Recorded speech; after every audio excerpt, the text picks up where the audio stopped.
স্বাস্থ্য ভবনের সামনে রাতভর অবস্থানে জুনিয়র চিকিৎসকরা আর তাদের পাশে এসে দাঁড়ালেন সহ নাগরিকরা। আন্দোলনকারীদের জন্য রাতের খাবার এলো শহরের বিভিন্ন প্রান্ত থেকে।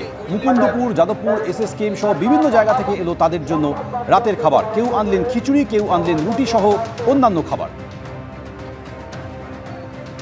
একাধিক দাবি দাওয়া নিয়ে স্বাস্থ্য ভবনের সামনে আন্দোলন করছেন জুনিয়র চিকিৎসকরা। দাবি দেওয়া পূরণ না হওয়া পর্যন্ত তাদের অনির্দিষ্টকালের এই আন্দোলন চলবে বলে তারা জানিয়ে দিয়েছেন। আজ রাতভর অবস্থান করছেন তারা স্বাস্থ্য ভবন থেকে 100 মিটার দূরে। আজ বুধবার সারাটা দিনে যদি তাদের দাবি পূরণ না হয় সেক্ষেত্রেও তারা আন্দোলন চালিয়ে যাবেন। কিন্তু তার আগে যে রাতভর কর্মসূচি তারা দিয়েছেন আন্দোলনের, তাদের পাশে এসে দাঁড়িয়েছেন সহ নাগরিকরা। শহরের বিভিন্ন জায়গা থেকে তাদের জন্য এলো খাবার। আমরা SSKM এর PGT আমরা আমাদের PGT হোস্টেলের ক্যান্টিন থেকে খাবার নিয়ে এলাম যতজন এখানে না খেয়ে রাত্রে সারা রাত আন্দোলনে বসে আছে তাদের জন্য।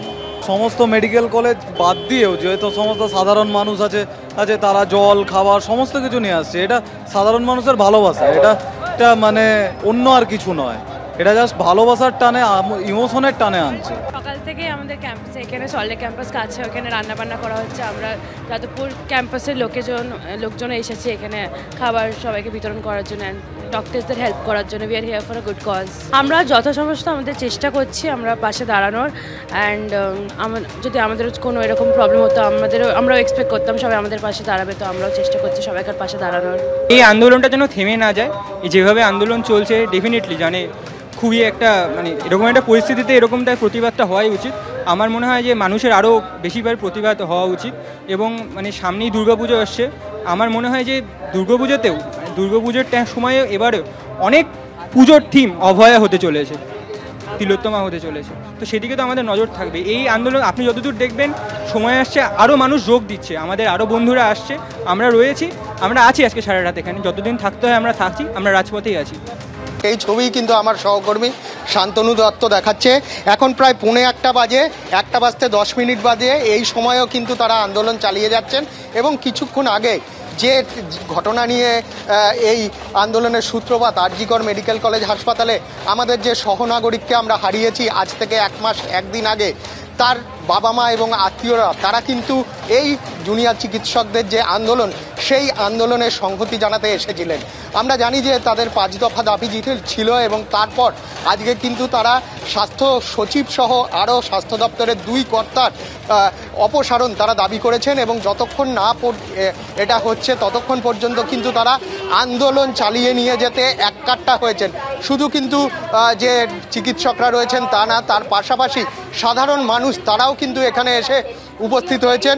এখানকার যারা ডাক্তার রয়েছেন তাদের কাছে সংহতি জানানোর জন্য কিন্তু তারাও এখানে এসে উপস্থিত হয়েছেন। এবং তাদের যেটা বক্তব্য, যতক্ষণ পর্যন্ত না কিন্তু এই যে চিকিৎসকের মৃত্যু হয়েছে এই ব্যাপারে ঠিকমতো তদন্ত করে, সঠিক তদন্ত করে এই ব্যাপারে বিচার করা হবে, ওনারা বিচার চাইছেন এবং বিচারের দাবিতেই কিন্তু তারা রাস্তায় রয়েছেন।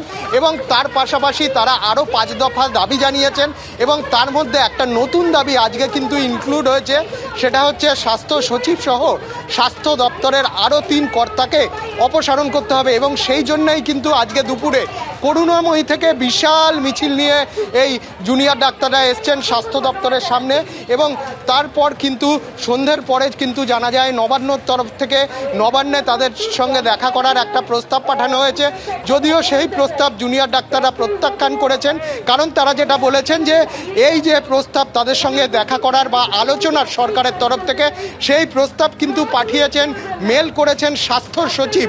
এবং যে স্বাস্থ্য সচিবের অপসারণ তারা দাবি করছেন তিনি মেল করে তাদের নবান্নে ডাকছেন। যদিও নবান্নে মন্ত্রী চন্দ্রিমা ভট্টাচার্য জানিয়েছিলেন মুখ্যমন্ত্রী আন্দোলনকারীদের সঙ্গে কথা বলার জন্য 7:30 অবধি অপেক্ষা করেছেন। কিন্তু যেটা বলা হচ্ছে আন্দোলনকারী চিকিৎসকদের তরফ থেকে তারা সম্মানজনক প্রস্তাব পেলে সরকারের সঙ্গে আলোচনায় আগ্রহী, তারা কাজে ফিরতে আগ্রহী।